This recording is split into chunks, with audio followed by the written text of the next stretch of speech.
गली गली में शोर है, मन्नू भाई चोर है। आमतौर पर ऐसे नारे किसी नेता के लिए लगते हैं, किसी नेता के विरोध में लगते हैं, लेकिन ये नारे जो हैं वो बीपीएससी के छात्र लगा रहे हैं और बीपीएससी के जो चेयरमैन हैं उनके खिलाफ लगा रहे हैं। तो सोचिए कि छात्रों की दर्द क्या होगी, क्या बीत रहा होगा छात्रों पर। हम सीधी बातचीत करेंगे छात्रों से ही कि क्या कुछ इनकी मांग है जिसको लेकर ये इतना आक्रोशित है। क्या कहेंगे दीदी, क्या हुआ आप लोग इतना आक्रोशित है?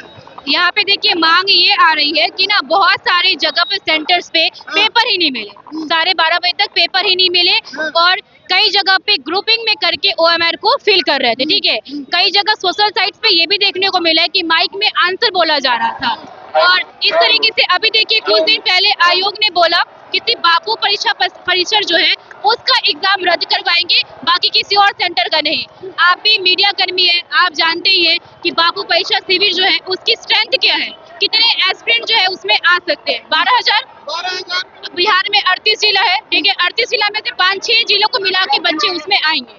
बहुत सारा जो आए होंगे, जिनको मिला होगा उसने लीक करवाया होगा। बहुत कुछ भी बात हो सकती है, जांच का विषय है। ठीक है, लेकिन आप देखिए ये तो कहीं से भी स्टूडेंट के साथ फेयर नहीं है। ठीक है, आपको सारा एग्जाम कैंसिल करना पड़ेगा 17वीं बीपीएससी का और वापस से री एग्जाम लेना होगा, क्योंकि आयोग देखिए बहुत चालाकी कर रही है। आयोग पहले बोलती है नॉर्मलाइजेशन करेंगे, फिर आंदोलन होता है तो बोलती है कि हमने ऐसा बोला ही नहीं कि नॉर्मलाइजेशन होगा, पीछे हट गई। अब वापस से आप एक सेंटर का एग्जाम रद्द करके आप इनडायरेक्ट वे में नॉर्मलाइजेशन ही कर रहे हो। ठीक है, दूसरा मुद्दा ये क्वेश्चन पेपर पे आइए तो क्वेश्चन का लेवल देख लीजिए आप। ठीक है, किस लेवल का क्वेश्चन पूछा जा रहा है। आपको पता है सोशल साइट पे क्या मैसेजेस आ रहे हैं कि ना, अब पता चला कि बिहार से इतने आईएएस ऑफिसर क्यों निकलते हैं, क्योंकि ये करप्शन को लेकर। क्या लगता है, न्याय की उम्मीद है, सरकार मान जाएगी? सरकार को मानना ही पड़ेगा, मानना पड़ेगा, क्योंकि हम छात्रों में इतना ताकत है कि अपनी बात मनवा लेंगे और अहिंसक तरीके से ही अपनी बात को मनवा लेंगे। से महात्मा गांधी ने आंदोलन किया था, ठीक उसी तरीके से हो ही रहा है। ये महात्मा गांधी का ही क्या है तो आधार है ना, कि उन्होंने किस तरीके से चंपारण सत्याग्रह से स्टार्ट किया और अंततः भारत को आजाद करवाया। ठीक है, उसी तरीके से कल से ये आंदोलन शुरू हुआ है और ये आंदोलन तब तक चलेगा जब तक कि सरकार हमारी बात नहीं मान ले, और सरकार को आना ही पड़ेगा। क्या कहेंगे भैया, क्या कुछ पूरी मांग? मैं सीतामढ़ी जिले से आया हूँ और मेरा यहाँ आया हुआ और इस आंदोलन का लगभग 36 घंटा बीत चुका है। ना यहाँ पे कोई बार ट्वीट करने वाले पॉलिटिशियन आए हैं और ना यहाँ पे कोई भी प्रशासन का लोग आया है। प्रशासन तो ये जान रही है कि बहुत शांतिपूर्ण ढंग से एग्जाम ये धरना हो रहा है और ये हो भी रहा है और ये इतिहास लिखा जा रहा है। इतिहास इसलिए लिखा जा रहा है क्योंकि एक बार हमारे धरती पे, हमारे बिहार की धरती पे चंपारण सत्याग्रह हुआ और ये शिक्षा सत्याग्रह हो रहा है। गौर करना चाहेंगे कि दरअसल ये जो एग्जामिनेशन लिया जा रहा है, एक पेपर का, एक एग्जामिनेशन के लिए 2 पेपर लिया जा रहा है और नॉर्मलाइजेशन हम आपको करने नहीं देंगे। तो किस आधार पे आप एग्जामिनेशन ले रहे हैं? मैथ्स में, रीजनिंग में अलग अलग सेट का दिया जा सकता है, लेकिन जीके का कोई भी स्थान फिक्स नहीं होता है। आप किस तरह से एक नॉर्मलाइजेशन तय कीजिएगा, एक लेवल प्ले ग्राउंड आप तय कीजिएगा। सबसे बड़ी बात, आयोग जो हम लोग को उपद्रवी कह रही है, दरअसल हम लोग उपद्रवी नहीं, हम लोग प्रताड़ित है। प्रताड़ित इसलिए है क्योंकि एग्जामिनेशन आपने लिया 17वीं, उसे 1 महीने पहले आप इतने गुड़ में जी रहे थे कि आपने ये नहीं क्लियर किया कि नॉर्मलाइजेशन होगा नहीं होगा। चलिए माना कि आपने नॉर्मलाइजेशन का जिक्र ही नहीं किया, लेकिन ये तो जिक्र किया ना कि 3 पेपर आने वाला है। अब हम विद्यार्थी क्या समझेंगे कि ये 3 पेपर में से तीनों दे दीजिएगा, कि कोई जिला में एक पेपर दीजिएगा, दूसरे जिला में दूसरा पेपर। यानी आपको लगता है कि आयोग के बातों में विरोधाभास है, क्योंकि वो पहले कह रहे थे बापू परीक्षा केंद्र भी नहीं लिख ऐसा लगता है आपको मैम? क्योंकि हमने भी सुना था, वो कह रहे थे कि बापू परीक्षा केंद्र का भी तो चेंज हुआ ना, अभी इधर भी चेंज होगा। मैं आप लोगों से बोलना चाहती हूँ, आप लोग लोकतंत्र के चौथे स्तंभ, मीडिया कर्मी हो चौथे स्तंभ, आप लोग के हाथ में है। ठीक है, आप लोग चाहेंगे तो हमारी बात गवर्नमेंट तक जरूर पहुँचेगी, बहुत इजीली पहुँचेगा।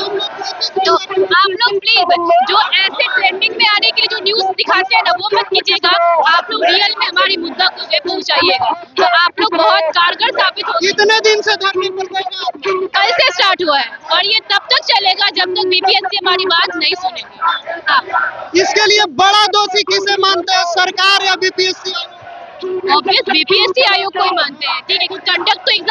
छुपाती है। नहीं, गवर्नमेंट चुप क्यों है ये समझ में नहीं आ रहा है। उसको तो आगे आना चाहिए ना, गवर्नमेंट को आगे आना चाहिए। नीतीश जी हमारे जो माननीय मुख्यमंत्री जी है, प्लीज हम युवाओं की बात को सुनिए, क्योंकि आपका जो 7 निश्चय योजना 2 है उसमें आपने लक्ष्य डिसाइड किया हुआ है कि युवाओं को रोजगार देंगे। ऐसे रोजगार नहीं मिलेगा, युवा फ्रस्ट्रेट होके यहाँ से माइग्रेट करेंगे, इसलिए बाहर जाते तो वो गाली सुनते हैं कि अरे बिहारी आ गए। ठीक है, ये क्यों हो रहा है? एग्जाम रद्द होना चाहिए सभी जगह। एग्जाम रद्द तो होना ही चाहिए। तो आप देखिए किस तरह से पोस्टर लेकर छात्र खड़े हैं और लिखा हुआ है कि नारा एक ही मांग, सभी सेंटरों पे हो री एग्जाम। अब ऐसा नहीं चलेगा काम, तुमको लेना होगा सबका री एग्जाम। ये जो कुंभकर्ण की नींद में आयोग सोई हुई है, इतना नॉन सीरियस है बच्चों के भविष्य को लेके।